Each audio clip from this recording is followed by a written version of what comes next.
Fala, investidores do meu Brasil, bem-vindos ao canal Clever Invest. Sejam todos bem-vindos. Se você gosta desse tipo de conteúdo, já vou pedindo para você se inscrever aqui no nosso canal, deixa aqui o seu joinha, compartilhe esse vídeo com quem queira e gosta desse tipo de conteúdo, e são todos bem-vindos. Quero nessa dia aqui, gravando esse vídeo aqui, dia 31/1, lembrando para vocês, quero falar sobre o GARI 11, sobre um fato relevante que o GARI 11 soltou na data do dia 26 de janeiro.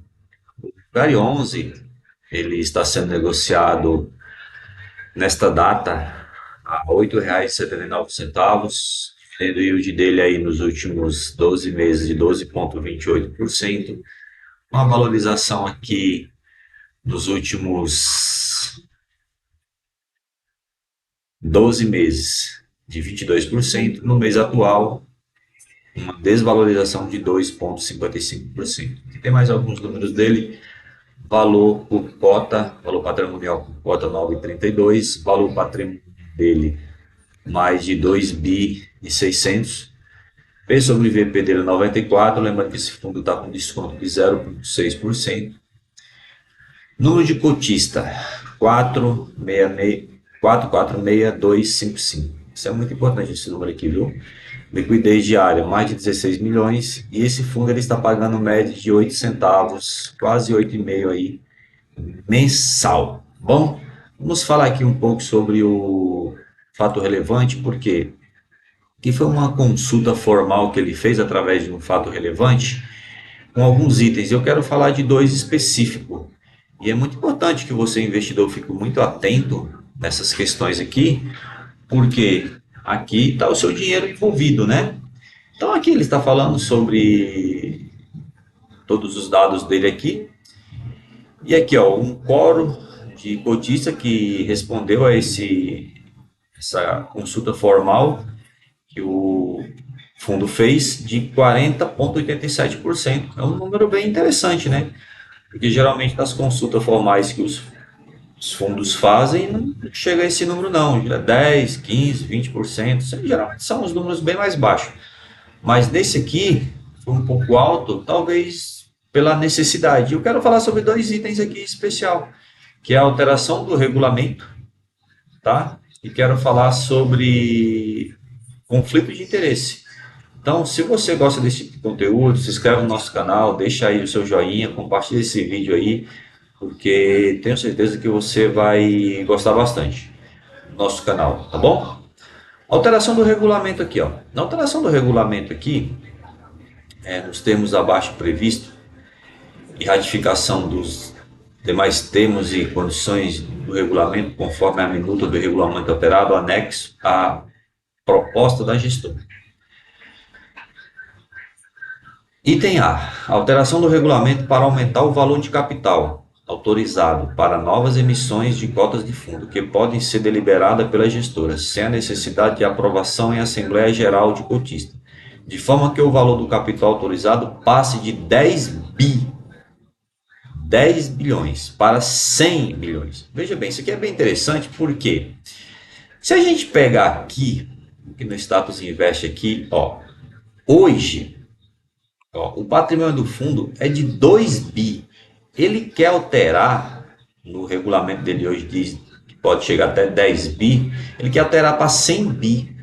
Aí eu fico imaginando qual a necessidade. Se a gente vir aqui no investidor 10, pegar aqui o investidor 10 e a gente vir aqui em FIIs, nós vamos poder observar aqui, ó, FIIs de maior valor patrimonial, KNCR11, 9,7 bi. Qual a necessidade do GARI 11, que está ainda em 2 bi,6, mudar o seu regulamento para chegar a 100 bi, se ele já pode chegar a 10, e hoje nós não temos nenhum fundo na bolsa com 10 bi, KNIP 7,42, ISNT 11 7,32, HGLG 11 7,6 bi. Então, assim, eu não sei qual a necessidade do GARI 11 tem de mudar esse regulamento e chegar de 100, de 10 para 100 bi. Item B. A alteração do regulamento para incluir a hipótese de compra de cotas pelo próprio fundo, a critério da gestora, observando as limitações previstas no regulamento aplicável, por meio de inclusão dos seguintes itens no anexo do regulamento. Recompra de cotas. Recompra de cotas é um item que precisa avaliar muito. De repente a cota está baixa, a gestora compra, ela estabiliza. Mas qual a necessidade disso? Mas foi aprovado, então paciência. Hoje ela pode comprar. E aqui a gente temos aqui a votação, né? Olha aqui, de 40% nós temos 36% que aprovou isso aqui. Esse assunto gerou alguma repercussão na internet, né? Gerou alguma repercussão porque, olha a nota que a gestora colocou aqui, ó. Vamos ler aqui, ó. Em razão da percepção pela gestora de que houve uma interpretação equivocada por pequena parcela de cotista. Eu não acho, eu discordo aqui do fundo que houve uma interpretação equivocada. Não, não houve uma interpretação equivocada. Qual a necessidade de aumentar esse fundo para 100 bi? Vai chegar nem perto? Provavelmente não, vai levar muitos anos para chegar perto disso aí. Não tem necessidade de provocar esse tipo de debate em rede social, principalmente desconfiança nos cotistas por causa disso agora. Não tem a menor necessidade. Em razão da percepção da gestora que houve interpretação equivocada por pequena parcela de cotista da matéria constante e a linha do item 1 da ordem do dia, e como forma de demonstrar o comprometimento da gestora com a evolução do amadurecimento e a tese de investimento, o fundo e a gestora consigna no presente termo de apuração que não utilizará o capital autorizado para novas emissões de cotas do fundo, caso o patrimônio líquido do fundo atinja um montante de 20 milhões. 20 bilhões, tá vendo? Então não tinha necessidade de jogar esse valor de 100 bilhões. Para que isso? Sem a prévia realização de nova assembleia, na qual os cotistas deliberarão, em quórum simples, acerca da utilização do capital autorizado remanescente. Tá vendo? Não tinha a menor necessidade, não precisava disso aqui. Então eu acho que foi algo bem desnecessário, mas foi aprovado. Só que mesmo sendo aprovado, ela solta essa nota. Tá vendo? Por isso que eu sempre bato nessa tecla aqui, que vocês precisam acompanhar muito bem o fundo. Conflito de interesse. Tem dois. A aprovação de aquisição, subscrição e venda de ativos em situação potencial de conflito de interesse, nos termos dos artigos 31 e 32, do inciso 5, no anexo normativo 3 da resolução da CVM 175. E, consequentemente, autorização à administradora ou à gestora para a prática de todos os quaisquer atos necessários para a efetivação dos termos indicados abaixo.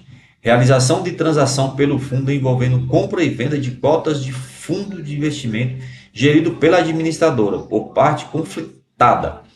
Veja bem, eu acho muito complicado esse negócio da gestora estar comprando fundo da própria gestora. E tem uns fundos da própria gestora, não entra. Se você pegar os índices, não faz, não é um fundo bom. Então, para que você vai comprar fundo só porque é da própria gestora? Então, eu acho muito desnecessário aqui também você ficar comprando fundo da própria gestora, investindo em você mesmo.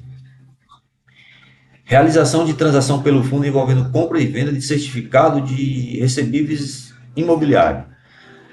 Compra de CRIs. Veja bem aqui. Quando a gente desce aqui, nós vamos observar que esse fundo é um fundo de imóveis industriais e logísticos, tá vendo? Então, quando você compra uma cota do GARI 11, você está comprando um fundo de investimento em imóveis logísticos e industriais. Você não está comprando um fundo que investe em CRI. Se você quer comprar um fundo CRI, você tem outras opções. Então, não precisa dessa junção. Então, aqui nós vamos mudar o fundo, é isso? Vamos colocar aqui o segmento, em vez de ser imóveis industriais e logísticos, vamos colocar o quê? Misto? É isso? Indefinido? Por que nós vamos definir o GARI a partir de agora? Porque agora ele pode comprar. E aí vamos ver como vai ficar isso aí. Por quê? Porque também foi aprovado, tá vendo aqui, ó, 37,23% dos 40,87% dos votos, 3,21% reprovou isso aqui. Então foi aprovado. Então a partir de agora ele também pode investir uma parte do seu capital em CRI. Então, deixa aqui nos comentários aqui se você chegou até o final desse vídeo, o que você acha, qual a sua opinião sobre isso, tá bom? E esse foi o vídeo de hoje.